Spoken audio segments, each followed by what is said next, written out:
Hey guys, this is Impact Hall of Famer Gail Kim, and you are watching the Countdown City WrestleCast.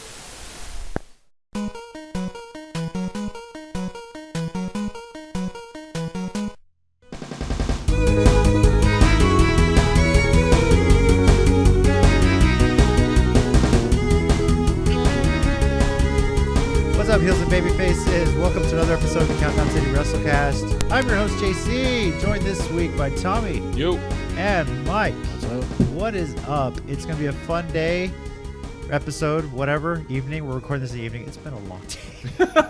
Yes, it has. Anyway, we are going to be recapping Clash of Champions and talking about the one topic that gets every wrestling fan on the internet pissed off one way or another, the PWI500, the 29th PWI500. Oh, I thought you were going to talk about Kaz and Enzo. No, well, that's a discussion. That's That's a discussion. Who's going to be? They're going to be coming to San Antonio pretty soon, by the way, for that Cactus League Wrestling. Yeah. Anyway, throughout this discussion, you are more than welcome to tweet us your opinions on the Clash of Champions and the PWI500. Tweet us at CCG_WrestleCast. Comment I don't here. know if it's here yet already, but channel. I'm assuming it's here now. It is now. That's why I'm Okay. talking about it. So we'll start with Clash of Champions, a pretty eventful night. We had picked 12 matches. There only ended up being 11 because they decided to move the King of the Ring final to Monday on Raw. Which was weird, but okay. Very weird, and something I was like, why? It didn't make any sense to me, but whatever, you know. Now, interestingly enough, talking about this, how surprised were you that AJ Styles ended up being on the pre-show? That was shocking. It's unusual, but Very. With every title match on the line. I mean, I guess that was part of it. Like most of the night was title matches, and there weren't that many. But yeah, I would just as good as I mean, I was just surprised with that. Yeah, for sure. You know, they use the pre-show really to get a heel over and use the OC getting over attacking Cedric Alexander as well. So. I know I've missed a few shows over the past couple of weeks, and so I don't remember, and I've tried to watch them if they've mentioned this. But how petty is the OC's motto that they gave them? The original, the whatever, the only one that matters. The original, like, the official, the official. the only one that matters. They're trying to trademark every Ever little since thing. I've seen that, I was like, they're not even the original members except for Anderson. Anderson is the yeah. only one who can make that actual claim, yes. I was like, you tried to deny it for. I'm sorry. It was just you've tried to deny it since they've gotten there, and now you finally use it, and you're like, oh yeah, this was ours. We always had it. I was like, yeah, nobody cared about and Hot it's the Topic OC. until You, they got you there. still can't even use like the club or anything. So. Yeah, New Japan's got Sorry, I that just thought trademark. that was So. hilarious. And I mean, really, so it would be different if Finn Balor were actually Right. in it. Then that claim would be far more legitimate. But AJ Styles was like the second leader. Yeah. It wasn't even the first. I just think it's funny though. I was like, you got to be petty about it, don't you? Everything Vince has done this Yeah. past couple months have been petty. What are some of the things you guys liked about the event?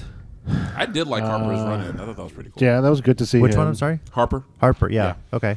I really dug the Kofi Orton match. I thought that was cool. a really That good That match. was Yeah. really good. I think More that- than 30 minutes too. Yeah, I think that further solidifies no matter what happens next, because I didn't watch SmackDown, but I kind of heard that. Yeah. So if you haven't watched, Brock Lesnar. I prefer Braun.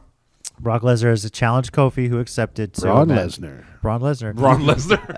A match on the first live Friday night SmackDown on Fox, October 4th. Yeah, October. Okay. So, yeah, I know. We'll see. It's interesting enough. That is the last show before Hell in a Cell. Yeah. And the Hell in a Cell is basically going to be the first pay-per-view where we're going to record. We have no idea what's going to happen that Friday because it's going to be live. leading into for Hell sure. in a Cell. We'll have no way of really knowing the whole full part for that. We'll kind of play it by ear. But, yeah, that's going to be an interesting bit there. So, And I know it used to happen, but that's also going to be weird, like after pay-per-views. yeah. Because it's like Monday the night after, and then like a whole week almost before SmackDown gets That's actually a to really its good point. after pay-per-view stuff. That's Yeah, we might have to do supplemental videos. right. JC, you have to Jason's just popping up by himself. Here's what happened. pretty much. Yeah. You'll be seeing me handheld Twitter camera kind of thing. Yeah. Other things I liked, I really enjoyed the finish to the Bayley Charlotte match where she removed the turnbuckle and then just took off. I was really wanting that. I thought that was pretty funny. I wanted it to turn into a meme. That's why I put those You posts made a up good that one. I did. What was it? It's like, Oh, when they it's hear they have food in the teacher's lounge. free food in the teacher's lounge. You're not wrong. And I thought in the women's tag match, Nikki Cross making fun of Mandy Rose's dance was hilarious. Okay, so I tweeted this earlier on my personal Twitter, but unpopular opinion, I thoroughly enjoy and laugh at Michael Cole, Corey Graves, and Renee Young on commentary. Because first of all, that whole match was just them poking fun at Corey Graves and him like not... Because if you listen real closely, you hear a lot of good stuff. Oh yeah. So when during the middle of the match, when R-Truth and Carmella run out, Corey Graves goes, "There's another lady that's gonna get me in trouble." You can hear it real quick, and I was just like, I loved it. Yes. Did you hear the next night on Raw when Elizabeth came out? He said "over it." I was like, "Whoa, really?" Well, I feel like JC felt very much like Corey because they were like, "Who are you going to cheer for?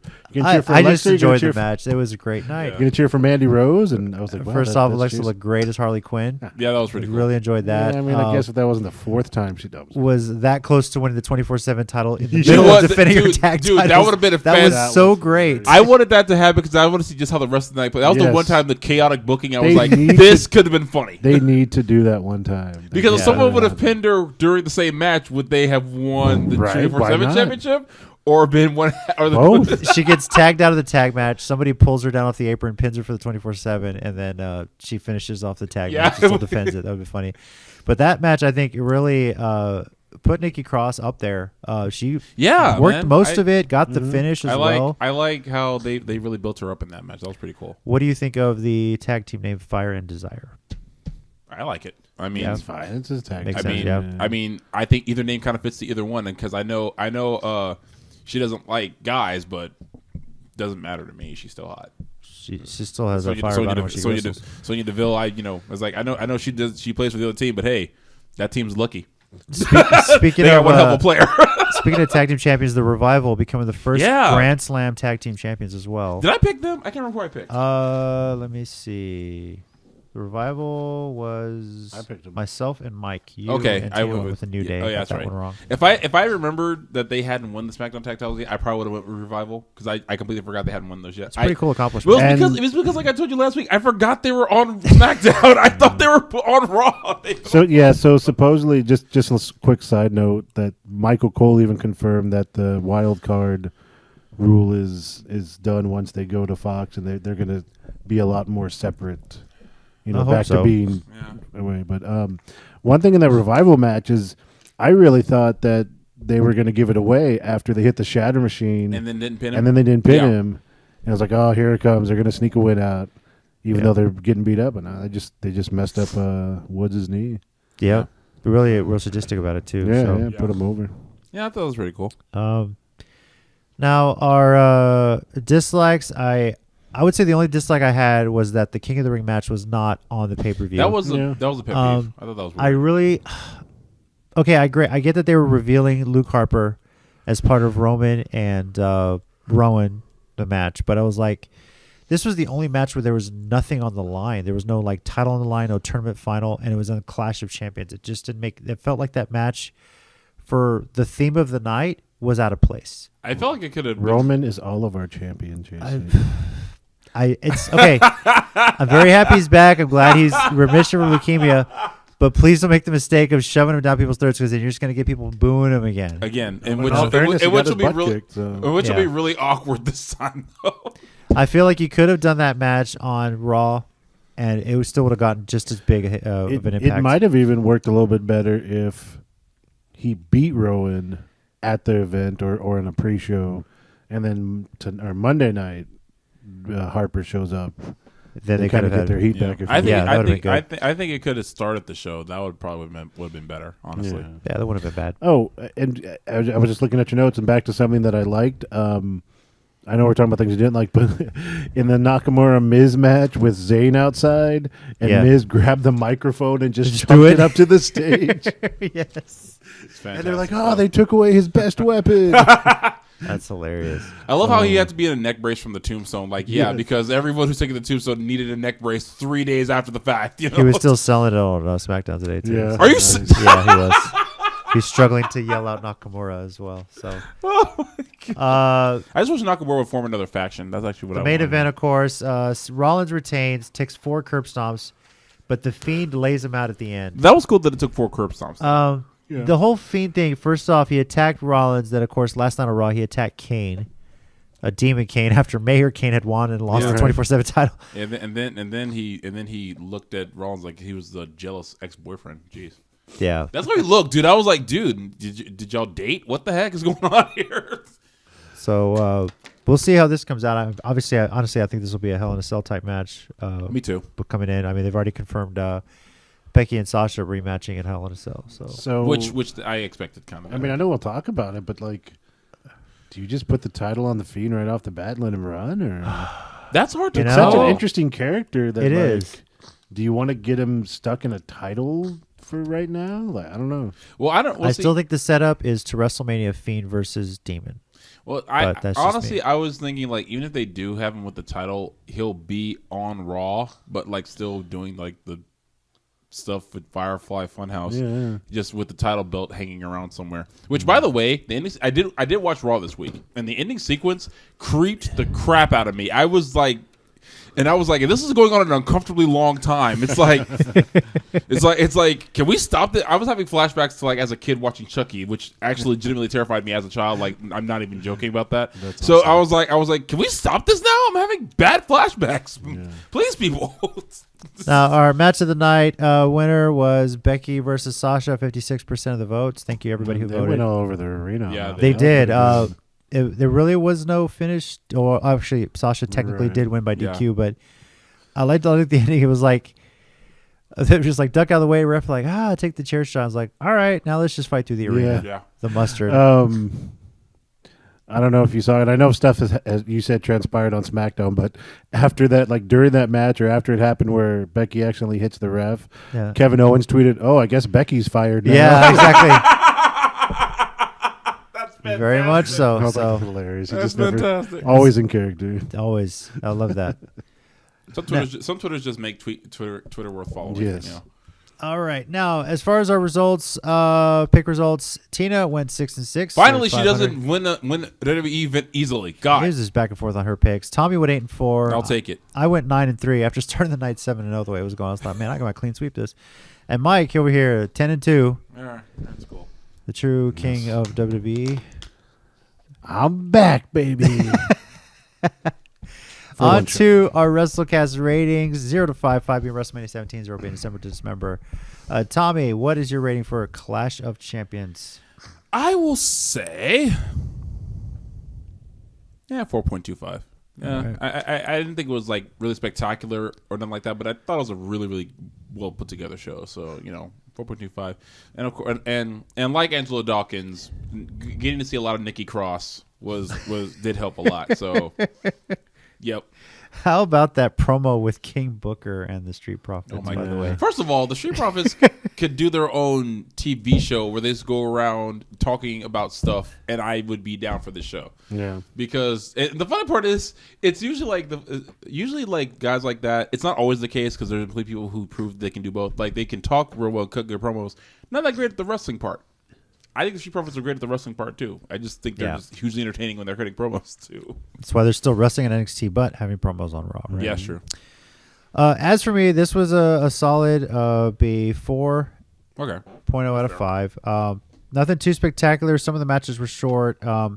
Again, I didn't like that the King of the Ring match was not on this. I felt like it would have fit well. Clash of Champions, King of the Ring. You don't do this tournament every year like you used to, so I think that would have been important to have that there. But it was nice to actually, one, see the Clash of Champions name return, two, see every title belt defended. That was pretty cool. I did like the lighting where they got the ring, like just illuminated the ring for the introductions as well. But just a 4.0 for me. Some great matches, some okay matches. Nothing too bad. Mm-hmm. Mike? I'm going to go 4.25 also. I think it was a pretty solid show. Sorry. All right. Pretty shot show. Pretty shot show. No, I mean, I don't think there was any one thing that kind of stood out that really made it amazing. Like the Fiend was fun at the end, kind of unexpected. But I mean, there wasn't a match where I looked at it and I was like, oh, that kind of sucked. I hate to say this, but like in some of the past pay-per-views where we had the Lacey match or the stuff with Natty or the stuff with Corbin previous. Like, I don't really feel like any of the matches let down. Like the Corbin, or that was on Raw, but okay. I keep forgetting that. Yeah. But yeah, I mean, I thought it was pretty solid all around. Nothing over the top spectacular, but, nothing bad. So I do enjoy, as far as the King of the Ring goes, that they are keeping that storyline going with Chad Gable. He was supposed to have the coronation night on SmackDown, and Gable kind of broke that up. And cool. Good. So they're giving my man, Ready, Willing, and Gable. I hope they still... We didn't win King of the Ring, but I hope they bring him to Stardom, so... Still cheering for him. So that brings our overall rating to 4.167. Not too shabby. Clash of Champions was good. Give it a watch if you haven't already. So now we are going to move on to the PWI 500. Yo. Try and discuss this as best we can. Now, obviously, the past couple weeks, we've talked about it here. Tommy's a little upset of where number 5 is, Okada here. In front of us, I have... Why is he so high? I'm just kidding. Will jump across this table on you. So, let's preface this by saying they did reveal what the criteria was, the evaluation period, everything right here. So, the evaluation period for this 500, July 1st, 2018 to June 30th, 2019. Wrestlers must meet the following requirements for activity to be considered for a ranking: 20 matches during the evaluation period, or at least one match in 7 separate months. In order of importance, the criteria is as follows: win-loss record. Yes, wins and losses count, people. Technical ability, influence on the sport, success against the highest grade of competition, success against the most diverse competition, and activity. So, as a math person, can I just go 20 matches or 7? Pretty much. I was actually thinking that too. That's why Liger's in this. He has like one match a month. Yeah, so, I get it that it's one a month. But first of all, Liger should just be on the list. Period. I don't care what the criteria. I got you. Interesting part about that is I don't think Brock Lesnar's in this list. He shouldn't be. Why is Marufuji at 78? Well, no, 4 matches a year doesn't get you there. Yeah, let me double check that because one name that's noticeably absent, and having been on it for previous years, is John Cena. Also, one name that's noticeably absent is the Man. Yeah, that's true. Yeah, Lesnar is not on the list because he didn't wrestle enough matches. So, there you go. Now, and he's the richest wrestler out there. Yeah, I know. Now Tai Chi is in the top 100. That is blowing my mind right now. Where is he? Oh, 89. He's at 89. I can't believe Tai Chi is in the top 100. Yeah, I mean, we're just going to start throwing some things out there. Now, the funny part is, and I found a little goof here. So we call it the PWI 500. It should be the PWI 499 because they have a wrestler listed twice. Are you Mick Foley's retired? No. Caristico is listed at 182. Oh my God. And 319. And it's the same sure everything stats. Exactly? No, it's okay. So the description is a little different, height, weight, differ slightly. But when I looked up in the alphabetical listing, they meant to put one of them as Mystico, and I'm like, that's the same person. It's still, oh God. So it's technically the PWI 499. But did he wrestle 7 different matches or 20 matches as 2 different people? He's not going to let that go for the record. I'm curious to hashtag math problems. Now, I listened to the podcast with the reveal on it, and I don't even know if they caught it or if they caught that as well. But the description is very similar to this. Look, how many different identities has he had? Like, just saying. Well, he was Mystico Sankara when he left. Caristico. Mr. C's. That was actually his name when he left again. When he became Mr. C's. Now it's Caristico. So you just add eco at the end of things, and what is up with that PWI? What's up with that? I know. So I've never. Honestly, I'm looking back on the list. I've never seen that happen before, and I caught my eye because I was looking through this. I was like, wait a minute, this guy's already been in here. For the record, R-Truth should be like at number 1. He had like 85 matches the past year. For the record, for years recently, I've seen wrestlers that we follow that are kind of more indie people, just tweet like, basically after the top 100, maybe 200, you just basically send your info in and hope that you win there. So who's putting like what portion of the thing together? You don't know. So that there probably was someone like, oh, look, he wrestled as Mystico for this number of matches. Oh, look, he wrestled as Caristico. I'm interested to see what the explanation is for that. So, anyway, I'll run through the top 10 real quick. Of course, number 1 is Seth Rollins. I think we can all agree he had the best year. That's fair. Okay. 2 was Daniel Bryan. And he, this was kind of his return to the list as well, if I'm not mistaken, because, let me see, where is it? He, in previous years, He was 91 last year because he had just returned. Right. And then the previous 2 years wasn't listed because dealing with retirement issues. So he's back all the way up to number 2.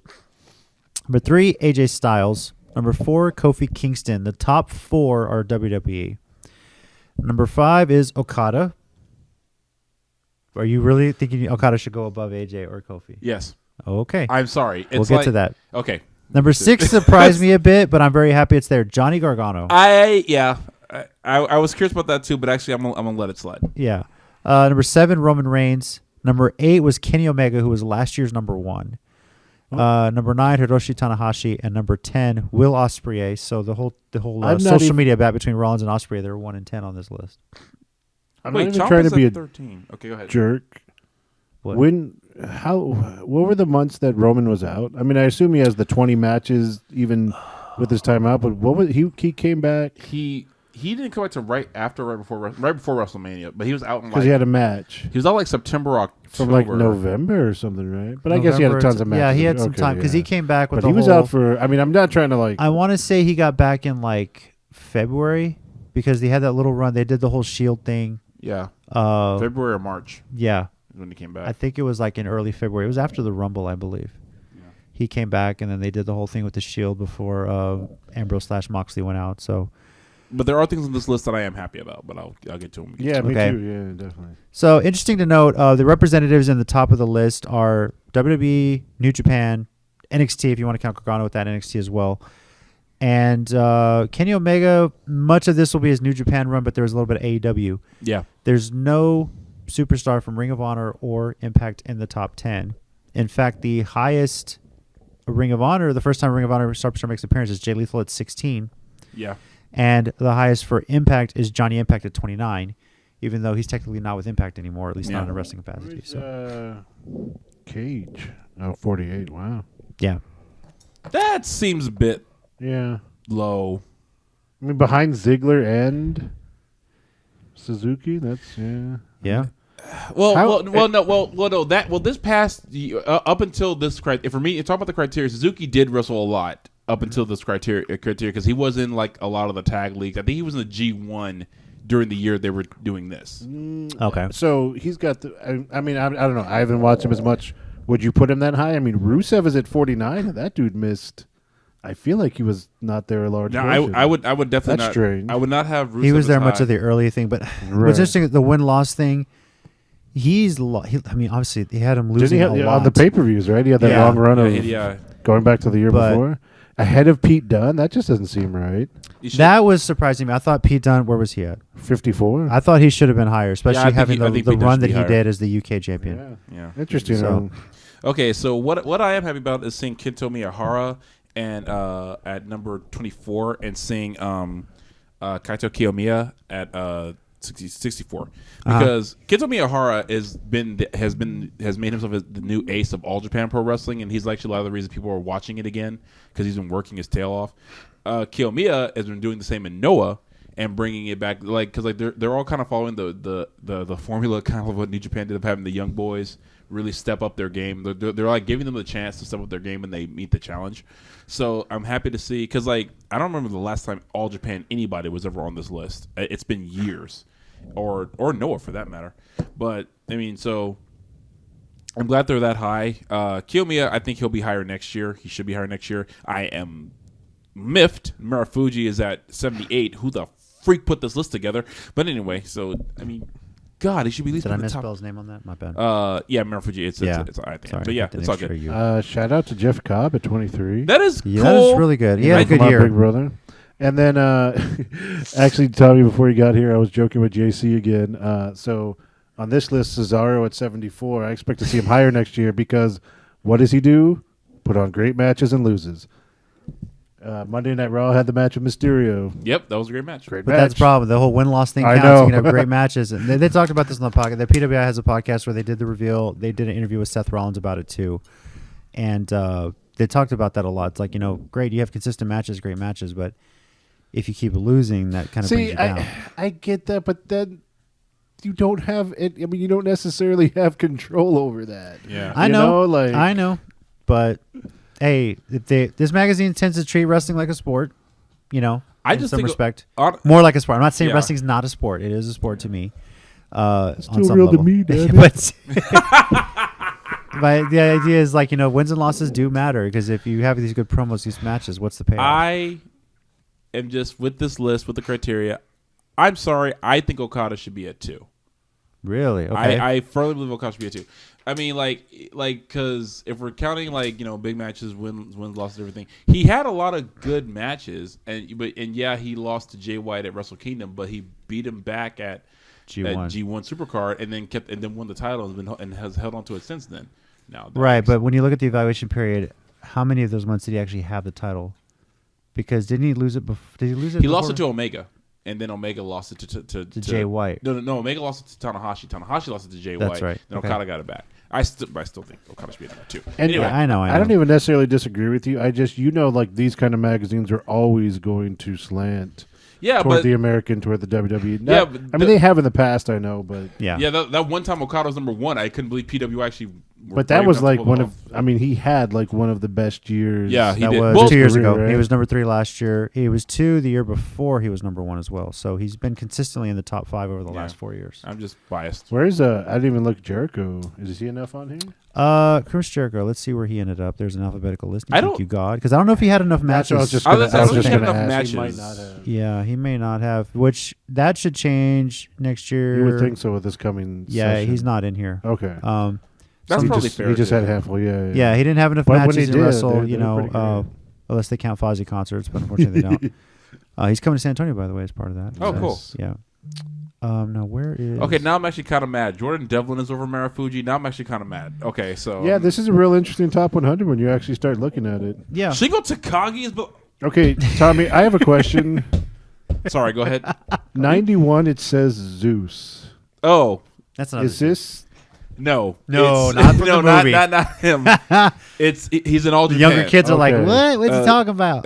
Zeus and Suwama. I was like, is Tony Lister still trying to? He won the All Japan Triple Count in July. Yeah, he actually was chasing that belt for years, and he finally won it. So that's probably why he got so high. He wrestles a lot in Japan, according to this, right? Yeah, he wrestles in Japan. He owns a gym there too, I think. I thought he was doing more cage matches against Demolition or something.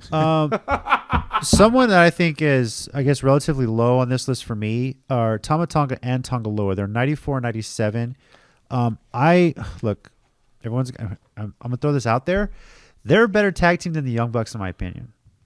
And the Young Bucks were 75 and 76. And now, so what is it? Hold that's on, just though. my thing. Their attitude, their style. I like them as a tag team. What does it say about the criteria for tag team getting individual rankings? That's the thing. They don't have that listed here. It's just what I read to you is what they have. So they'll treat the tag. Generally, with tag teams, they'll be right next to you. Like Matt and Nick Jackson. Right. Jay and Jimmy are literally 62, 63. Interestingly enough, the Revival. Dash Wilder is 98, and then Scott Dawson's 103. What? Yeah. Okay, I'm getting confused. I got an honest question. Do you think the PWI knows the difference between which one's which? I don't think so. But interesting enough, so in between Dash Wilder and Scott Dawson, there's David Starr, Zack Ryder, Konosuke Takeshita, Mr. Main Event, Akira Tozawa. And I don't mean the last match. Yeah, there's a cruiserweight above Scott Dawson. Let's see how Scott Dawson runs with that, right?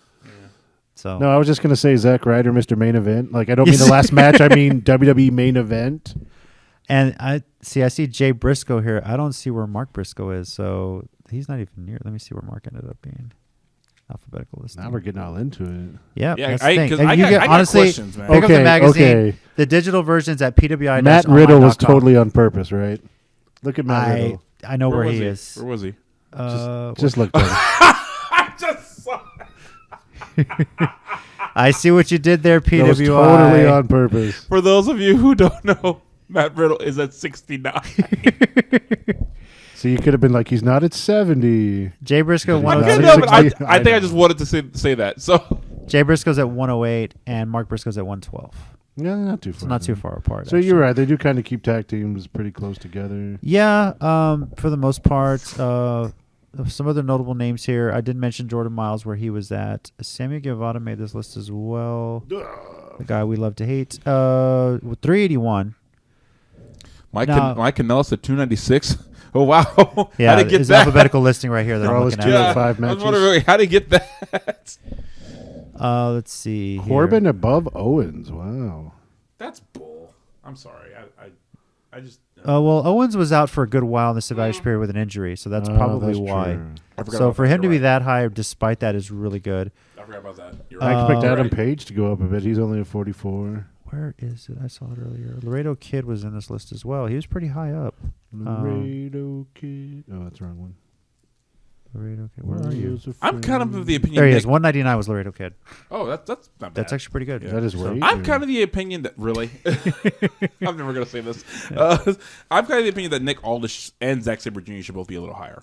Where Zack Saber's what, 43? 43 and Nick Aldis is 41. I'm of the opinion they should be a little bit higher. Not like way at the top, but like a little higher than that, honestly.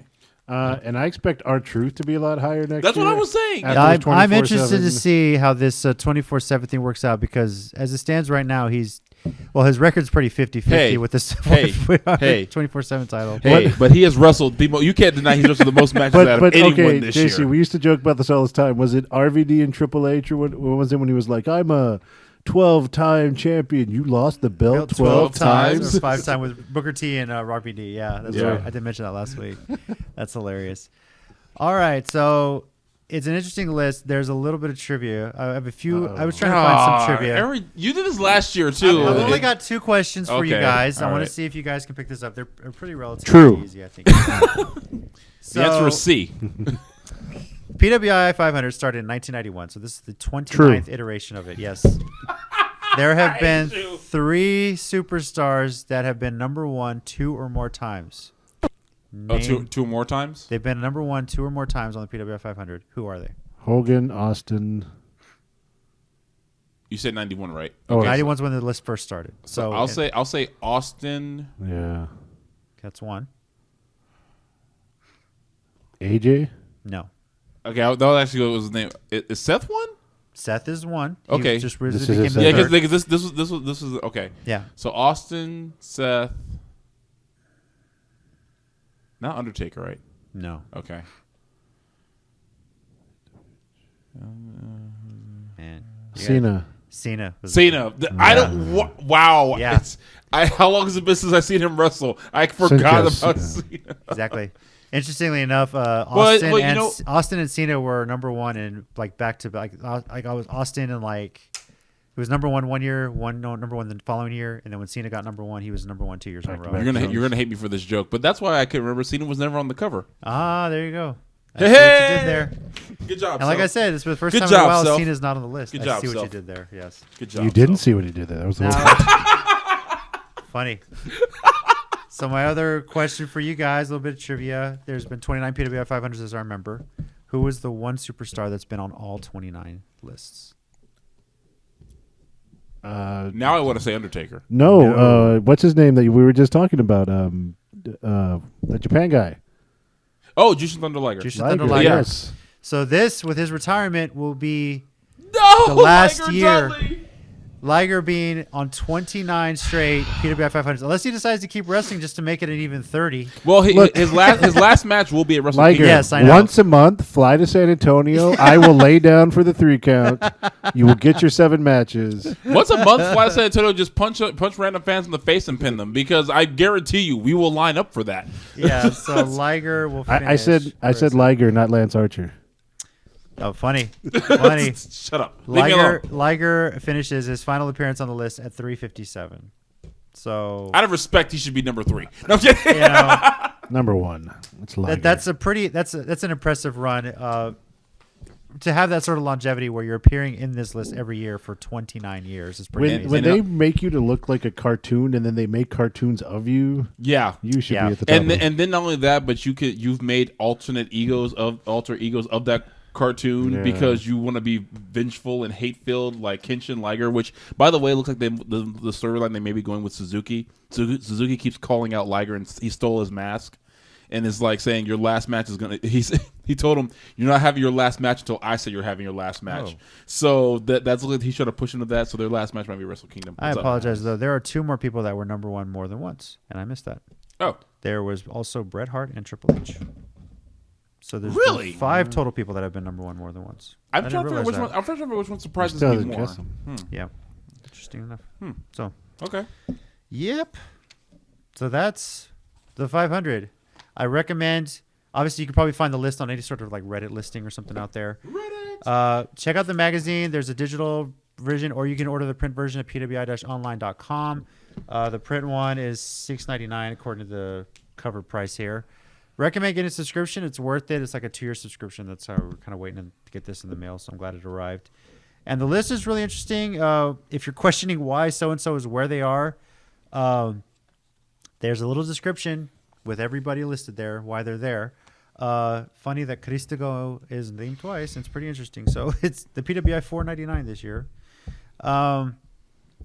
This is always a fun time for me, just because I enjoy going online and reading how much people are pissed off for one way or another. But that's the beauty. Now that part of is it. actually kind of fun. That's the beauty of it, because people are interested in wrestling. It's a hotly debated thing every year. So, and I'm glad they're doing this for the women. I've no doubt we'll probably see Becky Lynch #1 on this year's Women's 100.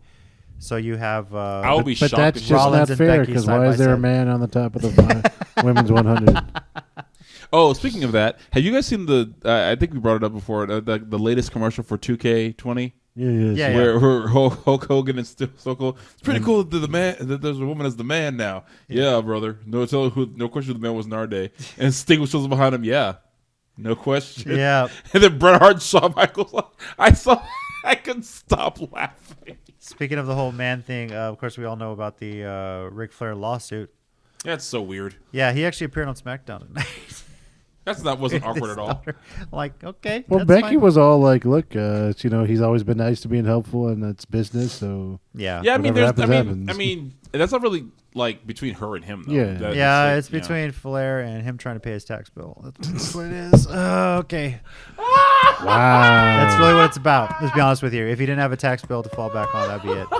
Now, I'm interested to Damn. see, next year is going to be the 30th PWI 500, and it'll be the first one that will be shaken up quite a bit with the emergence of AEW. That's true. So I'm very, very interested to see how this gets thrown around. How does Kenny Omega come up? Well, consider Even, he's got a pretty bad loss record in AEW right now, though. Yeah. bold claim. Yeah. Moxley's top 10.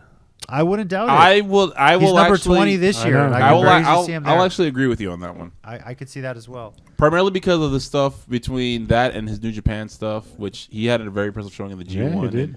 And basically kidnapping a student and Shota Umino. And That's also, still my favorite backstage interview. and also, how many of these wrestlers that are on this list, maybe sitting there in the 300s, 400s, are going to get more exposure when they appear on AEW? And That's that's true. really The going to help. Laredo Kid. Laredo Kid's another one. This list is going to look very, very different as well. So, It'd be interesting. yep. Now on to the 1 minute warning. Did you guys have anything else? I do have this week. That's open, but you go ahead. Okay, Tom wants to go first. Okay. All right. 1 minute warning. We all get a minute just to kind of talk about whatever, wrestling related, whatever related.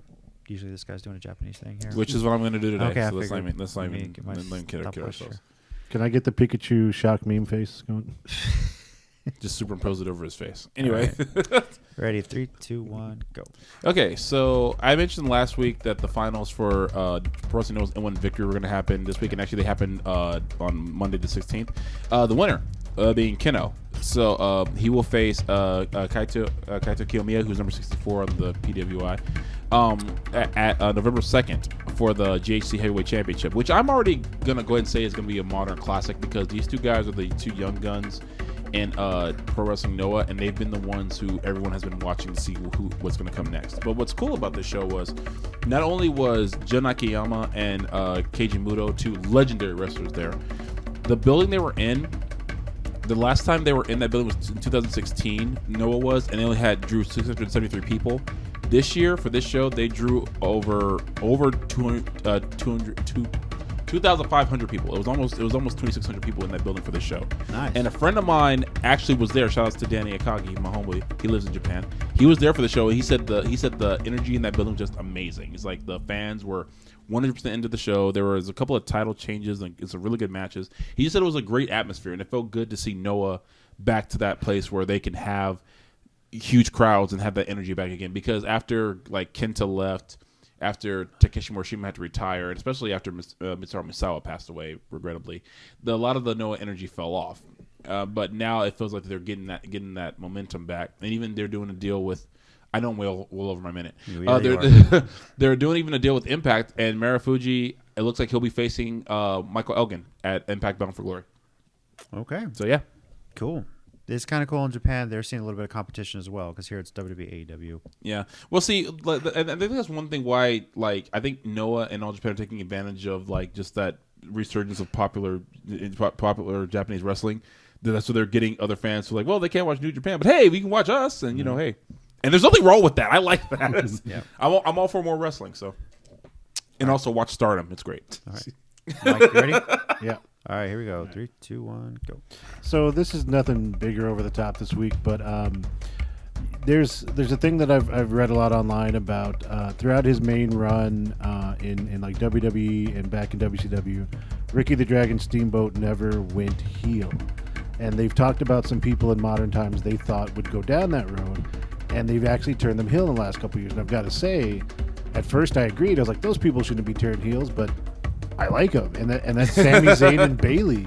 Yeah, Like, Sami Zayn has become the most annoying, like, get on your nerves, and I love it. And it's just crazy because during, his face run, you could get behind him, and I really wanted him to have a Daniel Bryan-like run as the baby face. And now Bayley, we've talked about that they never did her right on the main roster. They never made her that Cena-like female. But now this, like, that her running away, she believes she's still a role model. Like, I like it. I hope they keep it up with her, and it makes sense with Bayley. Yeah, it really does. And so it's I didn't really believe when they first did them, but I like it, and I'm really entertained by them. Very cool. Nice. I'm enjoying that heel run. Yes. I've always thought she could have a fun heel run, and it's really kind of towing the line as well. So. And I know I said this earlier, but just the Corey Graves commentary, it's like he's so wishy-washy. He's like that friend who's like saying, I like this movie until someone else says why they like it, he doesn't like it anymore. And so I just love it. I love wishy-washy Corey Graves. He's so fun. And I'm still down for an eventual emo Bayley. I want to see that. Maybe. Only she comes out to Evanescence. Oh, wow. Yes. I'm sorry. I'm a Evanescence fan, but yes, they can be very emo when they want to be. All right.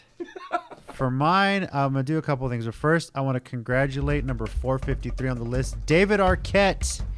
Made the PWI 500. Lying. No joke, he's in there. And he earned it this time. He earned it. He earned it. Check that description out. He did really earn good. it this year. Other thing I do want to mention is I recommend everybody watch the WWE Chronicle about Sasha Banks. So much of her not being on TV since WrestleMania, where she was, what she was dealing with, and it all harped back to one thing that really it wanted me to remind everybody to just not be so damn cruel online. I know this is hard for some people that just get behind a keyboard and suddenly they have this courage, but Sasha is haunted a lot by the injury that she caused to Paige, and Paige hasn't wrestled since. And a lot of the backlash that she's received from fans saying she shouldn't be doing this, she can't wrestle when she can. She was going hardcore with this, and watching that show, what she had to deal with, that depression, it all harped back to that, and she took some time off and got her mind right. And I think we're going to see a much better Sasha Banks now, personally and professionally. She's going to be doing well. I think we're going to see a lot more motivated Sasha Banks, because as she said in the Chronicle, she's found herself. She's found out who she is. And she's young. She's only 27. So I'm very interested to see where her career goes. Definitely watch Chronicle, because it will remind you that as much as these characters are like larger than life, they are real people too, dealing with real issues. The difference is their stuff is in the public light. So definitely check it out. It's really, really inspiring. And just to add to that, one thing that's always I heard once and always kind of sticks with me is just remember everything you're seeing online and all these, like when you see people post stuff, like that's their highlight reel. You don't know what they're going through on a daily basis. And something like Chronicle, apparently, you can get a little bit into that, but yeah, like you said, they're bigger than life, but they're human beings. And I can only I wouldn't even look at my notifications if I was like famous and started seeing stuff like that just over and over like that. That'd be crazy. Yeah. I was going to mention that. I was going to mention this as well. So over the last few weeks, we've had in our description a link to Angel Blue's GoFundMe page. As most of y'all know, pretty big around Texas, has been an annoying heel. Megastar, great wrestler. Personally, a really good friend of mine and Tina's, and loves to annoy this guy. Ringside, so. Well, one of the first shows my fiance and her daughter went to with me, it was an ACW show, and me and Angel Blue just... It's like we never missed a beat. Yeah. Gotta love it, yeah. Angel Blue finally, after months, had her surgery today for her neck. It has prevented her from wrestling, and really... she fell on some hard times, some personal issues, but she's getting back on her feet. The surgery thing is very good to hear. She was looking forward to this because she's ready for the road to recovery to get back into the ring. It's going to be a long road, but I know she's going to come back as well. An update we got about 8 hours ago is that surgery went well. She's waking up once she's fully awake, eats and able to walk in a few hours. She will get to be discharged. I haven't heard an update since then. Okay. But for the sake of her health, we're all thinking of you, Angel Blue. We really, really look forward to seeing you back in the ring. Hoping to make a trip out here to San Antonio as well. This is a very welcome sight. I hope the recovery goes well, but be patient with it. Don't be in such a rush to get back because we want you to be 100% fully healed before you make a return to the ring, and we want you to have a long and healthy career. Very happy that you're getting the surgery you need. We do ask you, if you can, please keep donating. The medical bills, unfortunately, in this country are always so expensive. Very much so. For no good reason, if you ask me. But we're thinking of you. Keep recovering. Well, love to hear from you as well to see how everything's going as the rehab picks up as well. So very happy for you and for your daughter, who's going to have a healthy mom as well. So thank you, everyone, for watching. Let us know your thoughts again on the PWI500 at CCG_WrestleCast. Comment here. Subscribe to Countdown to Geeks for more WrestleCast episodes. Now, next week, we are going to be previewing Ring of Honor's pay-per-view, Death Before Dishonor, which is kind of snuck in there because ever since the G1 Supercard, unfortunately, Ring of Honor has kind of fallen down a bit. Let's be honest with you. It hasn't been the same since. So we are going to preview that pay-per-view, and we are going to talk about the state of Ring of Honor. And actually, I thought of a reason why, but we'll talk about it next week. Okay. Talk about it next week as well. So there's a lot to talk about with that. It's an interesting card. Kind of sneaks in there between Clash of Champions and Hell in a Cell as well. Yeah. So, and then of course tomorrow, we're recording this on Tuesday. Tomorrow NXT will make its debut on USA Network. Yep. And in a few weeks, of course, AEW makes its TV debut on TNT. So I've been saying this. There's nothing against NXT, but being on Wednesday nights, I call this pettiness of the highest order. I don't have a problem with NXT being live. I do not. I love NXT. I'm glad they're getting that. No. But on Wednesday, when the pettiness of they the highest always planned order it to be on 2 weeks before the other competition started. I know it's still always the plan. Interestingly enough, for these 2 weeks, they're going to have the first hour on USA, the second hour on WWE Network because of Suits. Yeah, that's awesome. But once wait, I didn't know that. Are you? Yeah, Suits. They have to finish that season. Pettiness of the highest order. But once they go head to head with AEW, it's going to be 2 hours. But to be completely honest with you, I'm going to save space on my DVR because within 24 hours, it's going to be on the network anyway. Being completely honest with pettiness of the highest order. I'm getting a shirt made, I swear to God. I mean, let's not lie. Most of the time, I would binge watch the NXTs before takeovers to catch up. Well, they're great shows. And as rumors stand out there, there's not going to be a takeover attached to Royal Rumble weekend. Yeah. From my understanding is they're going to hold off on these dates because they might want to put them head to head with AEW pay-per-views. That's so stupid. Which is fine by me because I'll just put two TVs side by side and watch them both. Like if you're trying to prevent me from watching AEW, it's just not happening.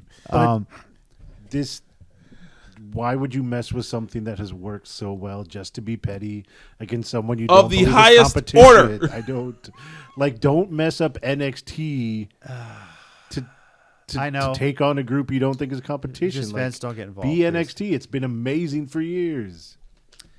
I'm wearing his shirt, and there's one thing he said on his little pay-per-view thing at StarCast. You can watch both. You can. It's just of the highest I order. Know.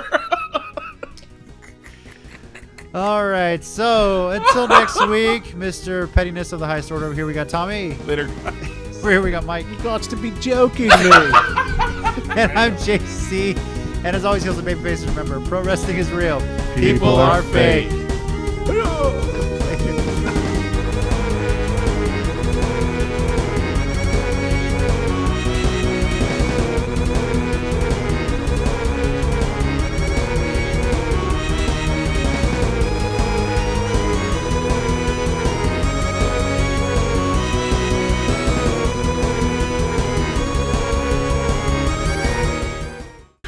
So if you want to subscribe to the channel, click right here. And if you want to watch more WrestleCast videos, I got 3 words for you. Click right here.